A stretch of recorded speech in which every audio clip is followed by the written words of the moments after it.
तो पिछले वीडियो में हमने एरिया वेक्टर के बारे में बात किया था और फ्लक्स का देखा था। और फ्लक्स का काफ़ी इंपॉर्टेंट पड़ा था। मीन्स अगर चार्ज फ्री एरिया है तो flux through any close surface is always equal to zero. Charge free area होना चाहिए, ये ज़रूरी है चार्ज फ्री होना। ठीक है, तो चलो अब ये वाला प्रॉपर्टी को यूज़ करके एक क्वेश्चन बनाते। ठीक है, तो मान लो मैंने क्या कहा, this is a hemisphere, hollow hemisphere है। ठीक है, जस्ट एक कटोरा टाइप में कुछ रख दिया तुमने और यहाँ से इलेक्ट्रिक फील्ड ई जा रहा है।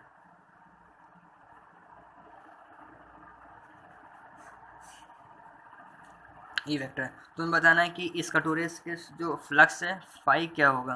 फाई इज इक्वल टू वाट। तो तुम क्या कर सकते हो, मीन्स यहाँ पे चूंकि एरिया वेक्टर हमारा वेरी कर रहा है हर, ये मान लो यहाँ यहाँ पे एरिया वेक्टर का एंगल ये है, यहाँ पे ये है, यहाँ पे शायद सेम डायरेक्शन हो गया, फिर यहाँ पे फिर जस्ट एरिया वेक्टर जो है वो धीरे धीरे वेरी कर रहा है। तो यहाँ तुम निकालने के लिए वो वाला फॉर्मूला यूज़ कर सकते हो, ई डॉट डी ए, फिर इसको इंटीग्रेट करो हर एक एंगल पे, फिर निकलेगा। नहीं तो तुम सिंपल ये प्रॉपर्टी अप्लाई कर सकते हो। क्या करो यहाँ पे, जस्ट मान लो कि ये क्लोज रहता है, ठीक है ना, जस्ट एक क्लोज है, तो नेट फ्लक्स थ्रू दिस क्या हो जाएगा, क्लोज सरफेस जीरो हो जाएगा। अब तुम्हें पता है यहाँ से फ्लक्स इस वाले सरफेस से कितना फ्लक्स पास करेगा, इसका रेडियस आर है, तो E into pi R square, और डायरेक्शन देख लिया अपोजिट होगा जस्ट, तो माइनस साइन, ये इस वाले ये सरफेस वन, ये सरफेस टू मान लो, तो फाई वन से ये होगा, तो फाई टू से क्या होगा, phi one plus phi two is equal to phi two plus phi one is equal to zero, therefore phi two is equal to minus of phi one, that is equal to E pi R square. मतलब इस वाले जो surface है, जो spherical part है, वहाँ से electric flux E pi R square. Now यार एक बहुत ही इंपॉर्टेंट बात है, मीन्स ठीक है, ई पाई आर स्क्वायर ही होगा। अब देखो ये जो ई पाई आर स्क्वायर आया, मीन्स जब मेरा क्लोज्ड है तब ठीक है, तब मैं एरिया वेक्टर इस तरह ले रहा हूँ। जब मेरा क्लोज नहीं था तो हमारा एरिया वेक्टर क्या इस डायरेक्शन में भी तो हो सकता था ना, समथिंग लाइक दैट। तो जब क्लोज नहीं है तो तुम किसी भी इस डायरेक्शन में या बाहर या अंदर किसी भी डायरेक्शन में ले सकते हो, तो उसके इसमें फ्लक्स तुम्हारा minus E pi R square भी लिखोगे तो सही है, उसमें डायरेक्शन मैटर नहीं करता। लेकिन जब क्लोज है तो हमेशा आउटवर्ड ही होगा, ये याद रखना बस। तो ठीक, तो अब हम लोग में सबसे अच्छा प्रॉपर्टी पढ़ने, सबसे अच्छा लॉ पढ़ने जा रहे हैं, Gauss law.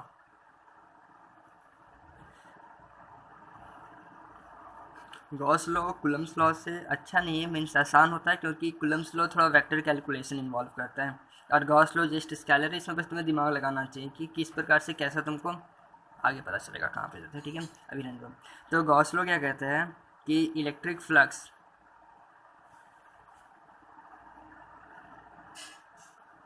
through a closed surface is given by net charge enclosed inside the surface by epsilon not. E R भी डाल दो, मीन्स अगर तुम्हारा वैक्यूम नहीं रहा तब के केस के लिए ई आर भी डालने दो।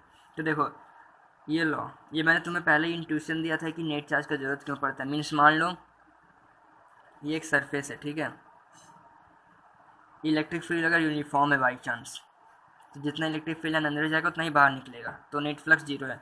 मान लो तुम्हारा चार्ज है यहाँ पे क्यू, इस बाहर में, इसके आने के इलेक्ट्रिक फील्ड जाएगा। तो इस केस में भी ये निश्चित है कि जितना इलेक्ट्रिक फील्ड अंदर जाएगा उतना बाहर आएगा ही, तो इस केस में भी flux is equal to zero होगा। तो अब मैंने तुम्हें पहले बताया था कि फ्लक्स अगर जीरो नहीं हो उसका क्या कारण हो सकता है क्लोज बॉडी में, तो अंदर में पॉजिटिव चार्ज हो या मीन्स अंदर में पॉजिटिव या नेगेटिव कोई चार्ज हो, बस अंदर में चार्ज होगा, तो फिर ये सोर्स या सिम का काम करेगा। तो यहाँ से मान लो ये फील्ड लाइन जा रहा था इस तरह कुछ, ध्यान से देखना, पॉजिटिव चार्ज क्या करेगा, फील्ड लाइन प्रोड्यूस करेगा इस डायरेक्शन में। तो वो उसमें कहा था ना मैंने कि पॉजिटिव चार्ज वाले केस में क्या होता है, अगर इधर 4 जाता है या 6 हो जा रहा है, कैसे वो देखो। अब ये इस डायरेक्शन में जो फील्ड लाइन जा रहे हैं वो इसको काउंटर पार्ट करेंगे, मीन्स कॉन्ट्रैक्ट करेंगे और उसको कैंसिल करने की कोशिश करेंगे, और इस वाले में जो आ रहे हैं वो फिल इन बेसिकली इस वाले फिल इन के साथ ऐड हो जाएगा। तो अगर तुम इस पूरे को दो पार्ट में बांटो तो एक पार्ट में क्या हो रहा है कि मान लो शुरू में इनिशियली कितना था, ए मान लो, ठीक है ना, ए फील्ड लाइन थे, और ये पॉजिटिव चार्ज के कारण मान लो बी फील्ड लाइन है। तो इस वाले पार्ट में अब कितना बचा, ए माइनस बी, और इस वाले पार्ट में कितना बचेगा, बी प्लस ए, बढ़ जाएगा, डबल मीन्स ऐड हो जाएगा ना, दोनों सेम डायरेक्शन में, इसमें अपोजिट डायरेक्शन में। तो अब देखो, अब जो नेट फ्लक्स होगा, नेट इलेक्ट्रिक फील्ड लाइन होगा, वो चेंज कर गया ना, इधर से बी प्लस ए निकल रहा जबकि इसमें अंदर जा रहा था ए माइनस बी। तो सेम केस, तो मीन्स अगर इलेक्ट्रिक फील्ड किसी भी क्लोज सरफेस से जीरो नहीं है उसका, तो उसका एक ही रीज़न हो सकता है कि उस सरफेस के अंदर कोई ना कोई चार्ज बैठा हुआ है। तो गॉस लॉ क्या कहता है, गॉस लॉ तुमको वही निकाल देता है कि मान लो अगर अंदर में कोई चार्ज क्यू है तब इससे इलेक्ट्रिक फ्लक्स क्लोज सरफेस से क्या होगा। तो उसके लिए गॉस लॉ है कि then phi enclosed, phi total sorry phi net is equal to Q enclosed by epsilon naught er. Now this phi net is nothing but E dot ds that is equal to, अच्छा रुको अच्छे से लिख देता है, Q enclosed by E naught er। अब देखो इसका मतलब हुआ कि तुम ये जो इंटीग्रल कर रहे हो वो अराउंड द होल बॉडी कर रहे हो ऑन द क्लोज सरफेस, तो इसके लिए ये नोटेशन आता है, बाकी सब तो सिंपल है, तुम्हें पता ही है। तो कुछ पॉइंट्स जो क्लियर कर लेने चाहिए, मीन्स पहले मैं गॉस लॉ के अच्छे से, गॉस लॉ का इक्वेशन लॉ अच्छे से लिख देता हूँ, D S is equal to Q enclosed by E R epsilon naught. तो देखो कुछ बात क्लियर है, ये जो क्यू है वो सिर्फ जो बॉडी है उसके अंदर में जितना भी चार्ज है वो है। ये क्यू तुम्हारा यहाँ हो वो कोई फ़र्क नहीं पड़ता, कहीं भी हो, लेकिन बॉडी के अंदर होना चाहिए तुम्हारा ये वाला क्यू इनक्लोज, ठीक है। तभी इसके कारण यहाँ पे कुछ नेट चार्ज आएगा, नहीं तो मैंने पहले ही बताया था कि कुछ नहीं होने वाला। बाहर में है तो यहाँ से जितना इलेक्ट्रिक फील्ड जाएगा तो निकलेगा ही, तो बाहर से मतलब नहीं है। अब देखिए ई वाला जो बात है, ये ई वेक्टर जो है वो इलेक्ट्रिक फील्ड तुम्हारा एट द सरफेस है, जो भी तुम सरफेस ले रहे हो उस सरफेस पे जो इलेक्ट्रिक फील्ड है उसका बात कर रहा है। तो ये इलेक्ट्रिक फील्ड तुम्हारा बाहर अगर कोई चार्ज है तो उस पर भी डिपेंड कर सकता है, जैसा पहले कर रहा था। मान लो इधर से इलेक्ट्रिक फील्ड है, तब हम ये इलेक्ट्रिक फील्ड जैसा नॉर्मल फ्लक्स का डेफिनेशन था, जो इलेक्ट्रिक फील्ड इस रीजन में है तुम्हारा, अब वो यूनिफॉर्म था पहले, मान लो मैंने चार्ज लाया तो अब यूनिफॉर्म प्लस नॉन यूनिफॉर्म कुछ एक नेट इलेक्ट्रिक फील्ड बना होगा वो होगा। तो वो जो भी सरफेस पे जो भी इलेक्ट्रिक फील्ड है उसका बात कर रही है। और डी एस तुमको पता है, एरिया वेक्टर, बाकी सब तुमको पता है, ई आर इस वाले रीजन में जो भी होगा, यार ई नोट तुमको पता है। चलो नाउ, तो ये था जस्ट क्लरेशन कि गॉस लॉ होता है क्या। अब गॉस लॉ का काफ़ी एप्लीकेशन है, हम देखेंगे मज़े से। So let us start. तो let us do some questions. तो पहला क्वेश्चन है,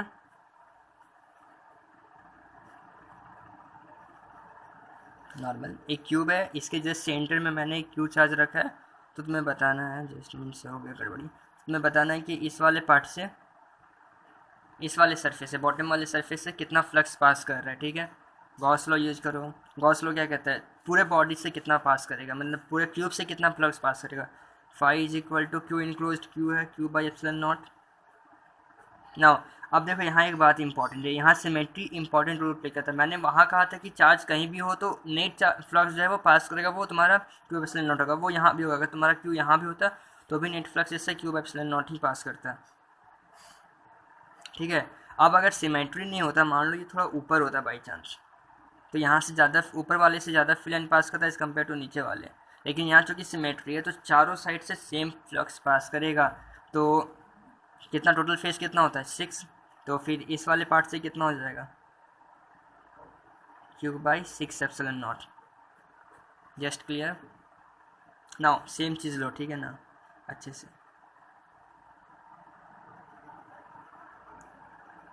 मान लो ये सेंटर में था, इसका ये डिस्टेंस मान लो मेरे साइड ए है, a/2 में था क्यू, यहाँ से मैंने फ्लक्स निकाला।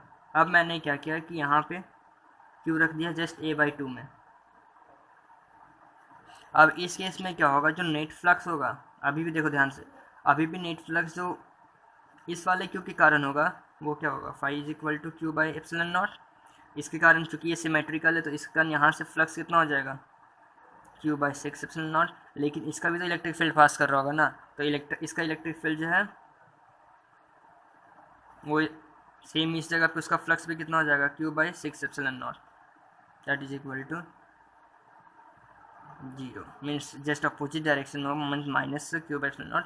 तो इस वाले सरफेस से जो नेट इलेक्ट्रिक फ्लक्स होगा वो 0 होगा due to this two charges. अब मैंने ये जो कहा कि इसके कारण भी यहाँ 6 एप्सिलॉन नॉट होगा, वो कैसे देखो, ये मेरा पहला क्यूब था, ठीक है, यहाँ सेंटर में क्यू था, इससे a/2 में मैंने दूसरा क्यूब लिया। अब मैंने क्या किया कि इस वाले फेस को इस वाले फेस जो था, नीचे वाला जो फेस था, उससे मैंने एक और क्यूब बनाया जिसका सेम